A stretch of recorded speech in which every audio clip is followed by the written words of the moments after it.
Nathan Judah. I'm here with Wolves reporter Tim Spiers. We're still in Newcastle. Smart after that stunning victory, 2-0 win on Saturday. Of course, we've got the EFL Cup now on Tuesday night at St James's Park, and the guys have been staying up here as well.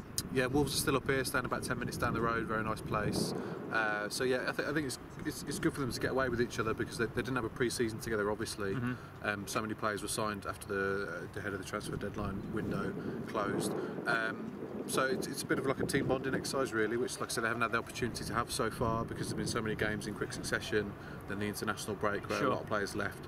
So great for all the staff and all the players to be here mingling together, getting to know each other and kind of building that team spirit that's going to be so important this year. And it's great to have the environment for team bonding, but it also helps with the result. I mean, if they've got beaten, then, you know, as much as they're away and they can socialise and interact and stuff like that, but on the back of that result, it's been the perfect 4 days away from them. You don't want to be stewing over a 5-0 defeat. No. Staying up in Newcastle, you know, for a few extra days. So yeah, the mood is good in the camp. You know, they're buoyant. I think that they're excited about what they can do in the next few weeks now, and everyone wants to play tomorrow night, of course. So it's a really kind of competitive environment, but also, like I said, it's good for them to get away, get to know each other a bit more. A lot of the players are like similar age. Good for like the foreign lads to mix with the guys who are already here as well, because you know, you don't want kind of cliques bringing into the squad anyway. So yeah, we'll see how they get on tomorrow night. But like I said, spirits are very high in the camp. And we spoke to Walter Zenga. We've been to the team hotel today. He's in really good mood and good spirits, and I feel that he wouldn't go too much into what his team selection will be tomorrow night, but I think it's fair to say we can expect plenty of changes. No, yeah, of course he won't go into it, but yeah, there's a number of reasons why there'll be a lot of changes. A because they've got such a huge squad and they can do. B, because it's the EFL Cup, so you're not going to play your best 11, I don't think. But C, they expended a lot of energy in Saturday's game. I think that I'd imagine, you know, the running stats must have been pretty high. You know, Newcastle had a lot of possession, so they were chasing them around the park quite a bit. But it's a very physical game, very heated, a lot of bookings, a lot of challenges. So I'm not sure how many of those players we'll see in this game, to be honest. I mean, like we saw on Saturday how many were sat in the stands. And unfortunately, one of those won't be Richard Stearman, who of course is cup tied for this game because he played in Fulham, I think, in 2 of the previous rounds. So he's one that definitely won't be involved. But as for the rest, I mean, you could kind of pick a few that you predict would start, like Cavallero, I think needs to start. Ola John and Silvio are here as well, so we can expect to see them. Jed Wallace and Jack Price, maybe the likes of them. And Paul Gladon as well, I think he might get a start. So anyway, Newcastle will do the same. So even though it's the two same clubs playing each other tomorrow, I think we're going to see a very, very different game.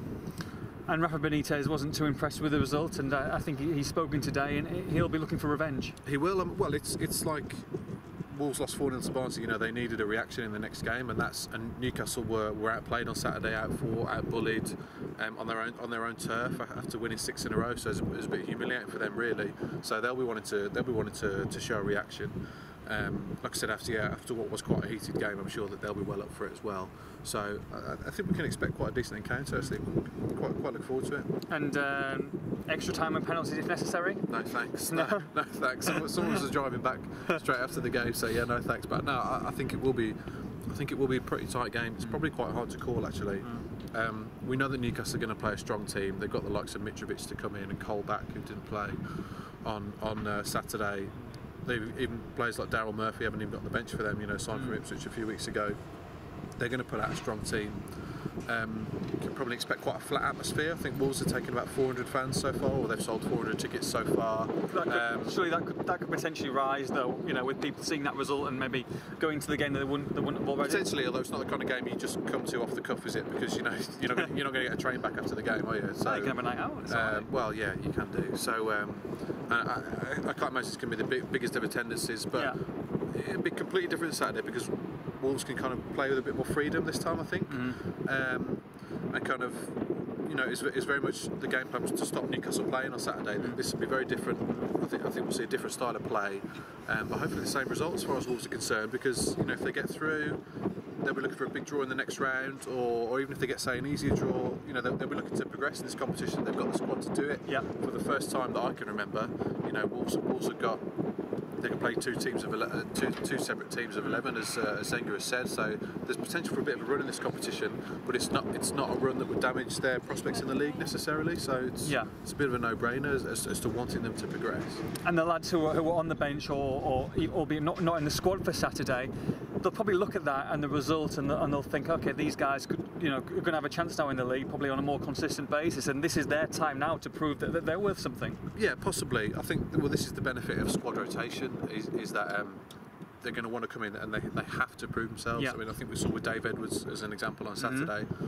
He'd been frozen out the game before, wasn't even on the bench, and he was brought in and knew he had to prove himself, because one or two bad performances, you can quite quickly be frozen out for a few weeks in a row here. Sure. Because I know we've seen a lot of changes recently, 7 changes against Burton, 5 against Barnsley, 5 against Newcastle. I think we'll see less of that. Zenger's forming his team now.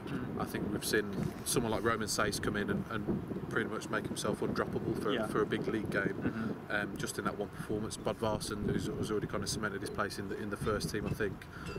Joe Mason tomorrow night potentially. Possibly, yeah. But then, you got people like Danny Bart, Carly Keamy. You've got a spine that's starting to form now in the team. So it's really important that these players don't get left behind, because the squad is so big.